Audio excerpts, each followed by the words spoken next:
او په دوو موکو باندې د ټولو اسمانونو ټولو فرشتو جړلي دي. یو د اسماعیل علیه السلام د قربانۍ په موقع باندې چې کله حضرت اسماعیل علیه السلام خپل پلار ابراهیم علیه السلام قرباني کو، نو دا ماشوم دی د ورته چې کوم دی خپل کمیس وباسي، بابا جانه ما چې کله ته قرباني کوي که نه نو زمانه به کمیس لرېږي، او ما چې کله ته قرباني کوي نو ما به پړه مخې سملی پړه مخې چې هسې نه زما د خولې نه آواز ووځي او یا زه تا ته سترګو کې مخامخ شم او ستا پړه کې ترس راشي د الله په حکم کې کمی رانه شي، نو ما به پړه مخې سملی.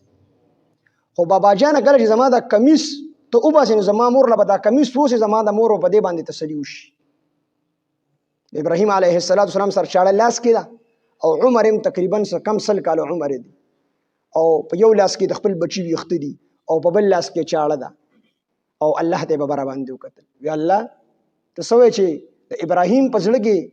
اسماعیل علیه السلام ځای نیولی دی؟ وی ټیک ته ما د خپل بچی خوږ دی، خو یا الله ستا نه راته خوږ نه دی، ما د خپل بچی ستا په نوم قرباني کړو.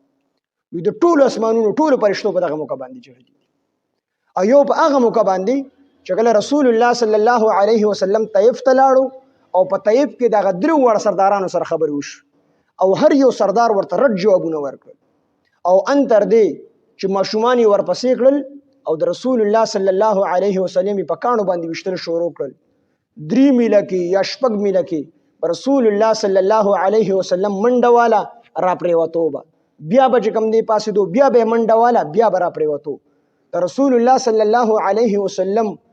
پاڼې مبارکې د وینو نه رنګ بنګ شوې. الله جل جلاله چې کوم دی خفه شو، جبریل علیه السلام یې راولېږو، ملک الجبال د غرونو فرشته یې راولېږله، او دواړه چې کوم دی راغلې. رسول الله صلی الله علیه وسلم د جبریل امین وی د الله پیغمبره دا د غرونو فرشته راغلی ده او زه جبریل راغلی یم، الله حکم کړی دی چې ورشه زما محبوب له، او چې زما محبوب ته اوس ته څه حکم کوي د هغې تعمیل وکړي. وی د الله پیغمبره کو تاسو غواړئ نو دا ملک الجبال موجوده ده، دا د غرونو فرشته ده، دې ته حکم وکړه چې طیف ته دواړه غرونه راوالي او یو بل سره چې کوم دی وجنګي، په دې کې د طیف ته خلکو نه برانجه جوړ شي. نبی علیه السلام وی نه، وی الله ما ته فرمایي چې وما ارسلناک الا رحمتا للعالمین، محبوب ته خو ما د ټول عالم دپاره رحمت جوړ کړی لېږلی، وی دا صفت په زما څنګه چې کوم دی پاتې کېږي. وی به ما ته چې هر څومره تکلیف راورسو کو دی ایمان را نه وړي، د دې په اولاد کې به خلک داسې پیدا شي چې هغه په ما باندې ایمان راوړي.